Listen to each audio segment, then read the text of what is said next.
High guys welcome to my cooking blog. हजुरहरूलाई काब्राको अचार कस्तो लाग्छ? मलाई चाहिँ एकदमै धेरै मनपर्छ। कतिजनाले त काब्राको अचार खानु पनि भएको छैन होला है, तर यो मधेसतिर र पहाडतिर हुनेहरूले चाहिँ अवश्य पनि खानुभएको छ होला। अनि मैले चाहिँ बनाउँदैछु काब्राको अचार। त्यस पछाडि लोकल निगुरो। यो निगुरो चाहिँ बेसीतिर पाइने निगुरो हो। लेकतिर पाइने निगुरो चाहिँ अर्कै हुन्छ, डौँठे निगुरो। यो निगुरो चाहिँ एकदमै धेरै मिठो हुन्छ।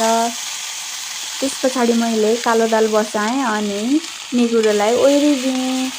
सायद यो निगुरो मधेसतिर पनि पाउँछ जस्तो लाग्छ मलाई। पहाडमा चाहिँ एकदमै धेरै पाउँछ र मिठो पनि हुन्छ।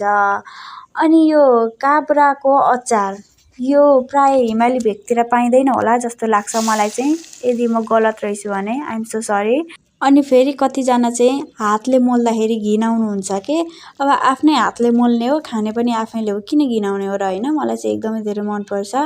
अनि गाउँको ठाउँमा त अब ग्लोभ्सहरू पनि पाइराखिँदैन नि त, त्यही भएर।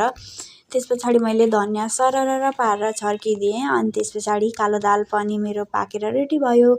यस्तो खालको चुलोहरूलाई चाहिँ हजुरहरू के नामले चिन्नुहुन्छ? हामी चाहिँ कोइलेन चुलो भन्छौँ। अनि त्यस पछाडि मैले साग ओइरिदिएँ। बजार एरियामा भन्दा पनि मलाई गाउँमा बस्न चाहिँ एकदमै धेरै रमाइलो लाग्छ, किनभने यहाँ मिठो मिठो सागसब्जीहरू पनि खान पाइन्छ नि त, आफ्नै बारीमा फलेको, त्यही भएर पनि होला।